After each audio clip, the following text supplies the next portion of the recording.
Have you ever thought that maybe the reason you're not consistent is because you don't want it bad enough? Ouch, Alyssa.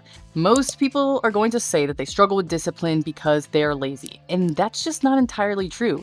Your environment is set up to fail. If you ever told yourself, I need more motivation or need to do this first, like that's just absolutely not it, because discipline doesn't wait for that, as we've discussed before. It's not about wanting to do the things, it's about making it absolutely impossible for you not to do those things. Waiting, blaming things on motivation or the right time, all these different things, you're just giving yourself an escape. So what we're going to talk about are excuses, the science and psychology behind it. How do we prevent ourselves from creating these escapes over and over again? The psychology of excuses. So excuses exist because your brain is wired to avoid discomfort and conserve energy. The more you use them, the more your brain reinforces avoiding discomfort and avoiding your personal evolution. So there's a lot of different types of excuses, but the ones that are going to resonate is like staying in bed, doom scrolling, eating bad, drinking all the time, skipping the workouts, and not doing the things that we say we're going to do. So how do we set our environment up for success to build discipline and stop avoiding the work that needs to be done on ourselves, right? So even in your physical environment, that matters. Like currently I'm in like a little Airbnb for my son's spring break, and I'm like, hey, let me throw this video on here. It's a clean space. I can work clearly. The workstation is clean. Even at my own house, I have to make sure my office space is somewhere that I can operate and is not stressful if there's just stuff everywhere. So that's our physical environment. And then also just the environment of our scheduling and our prioritization. So remember when we talked about time blocking? And if you don't, I'll link that at the bottom with the timestamp on the video of where I show you my time block. And here's a quick snapshot.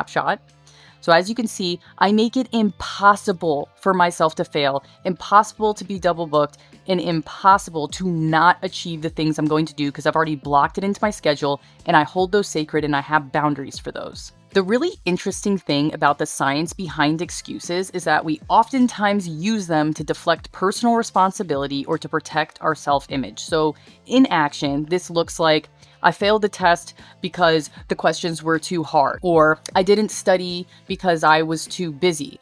Whereas discipline focuses on building self-control and achieving goals through consistent effort and delayed gratification. Excuses are often used as defense mechanisms to avoid feelings of guilt, shame, and inadequacy. So when people think like, oh, this can't be like that detrimental, excuses are absolutely detrimental to your growth and other relationships, the relationship with yourself and the relationships with others. So you might be thinking like, excuses can't be that important, but it's actually very bad when consistently used for your psyche, right? So the three major psychological impacts that excuses have on your life is number one, shifting responsibility. This is the inability to take any responsibility for your life, externalizing the blame.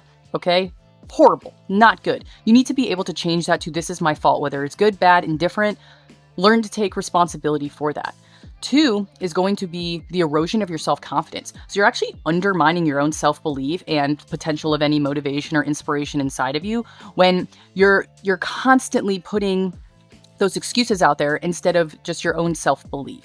And three is going to be the erosion or damaging of relationships. So you're going to come across as dishonest and self-centered, which can absolutely damage relationships if you just continue to use excuses. So the most common mistakes that I have heard, and I have actually used some of these in a previous version of myself, and I refuse to go back to these, but it's like, I don't have enough money. Oh, I'm a single parent. I'm not able to do that.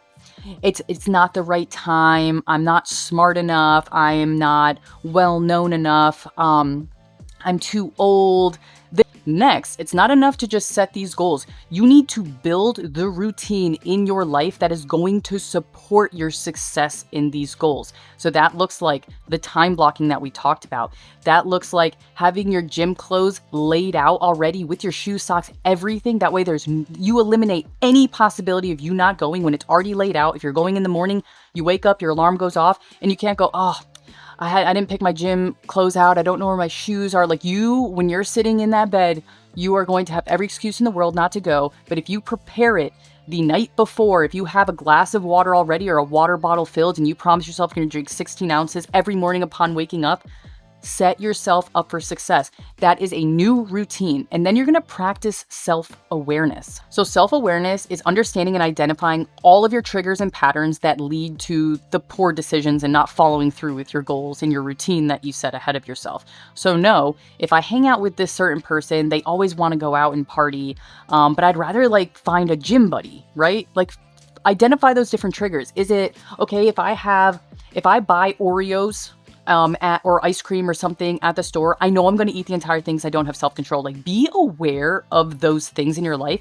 and don't allow yourself to fail. Don't go grocery shopping and buy a bunch of crap saying, oh, I'm only going to have like 2 cookies or just a cup of ice cream. Like, that's not going to happen. If you know that is with like outside of your control right now, don't set yourself up to fail. Be aware of that trigger and make it impossible to fail. On to more research. We've talked about the habit loop, and to remind you, that is the cue, the action, and then the reward. So the cue would be like, I just woke up. My action is I always grab a cup of coffee, and the reward is that I'm now caffeinated and more awake for the day, right? But there's also bad habits, right? Like hanging out with certain people and wanting to do bad things, or, texting your ex. Like when you start to feel lonely or something or not gratified, you just automatically pick up your phone. You're like, let me text them. The reward is that maybe you'll have some instant gratification or some sense of emotional wellness or something for a brief moment. But it's obviously, when you know it's toxic, there are bad habits to break too. The next one is going to be the willpower depletion theory. So willpower is almost kind of like motivation, where if you solely rely just on the willpower or just motivation to do something instead of habits that you've built, you're going to burn out. A really good example of this is, imagine that you spent a lot of mental energy trying to resist the urge for that other drink or another snack or doing something that's, a bad habit, right? Chances are, and studies show, that you are more likely going to make another mistake or not be able to resist another temptation later in that day because you've already succumbed to one and used so much mental energy focusing on that other decision. Okay, and the last research concept is decision fatigue.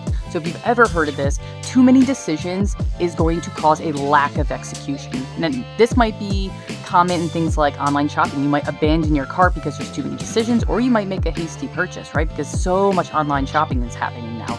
Think about Steve Jobs and other high performers. They take the guesswork out of their day and eliminate all unnecessary decisions like what are they going to wear to work. In the military, I saw this work exceptionally well because we wore the same thing every day. So it really took like one decision off my plate that I did not have to think about because I wore the same thing every single day. We need to learn how to monitor the decisions we make in a day, and that might mean even stepping away from the decision-making process to really focus on the important things, like maybe you have a major medical procedure that's happening, a major purchase like a car or a house or starting a business. Those are some major decisions you have to make that actually need that energy.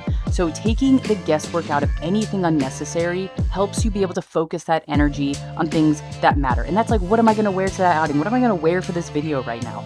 I take the guesswork out and I don't think too hard about it. What I'm wearing is what I'm going to record in. If you struggle with discipline, it's not a personal failure. It is your system. You fix the system and discipline becomes second nature. This week, your job, and you're going to drop it in the comments, is what is one excuse you've been consistently making that you can drop this week?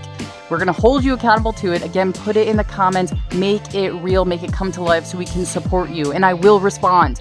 So next week, buckle up. I'm taking you to the gym, and we are going to talk about the mind and body connection when it comes to discipline, and it's going to be juicy. But as always, thank you for being here. Remember, Sunday evening is the live stream right here on YouTube, and we'll see you there. Bring your questions, and we're going to talk even more about this. Love you guys. See you later.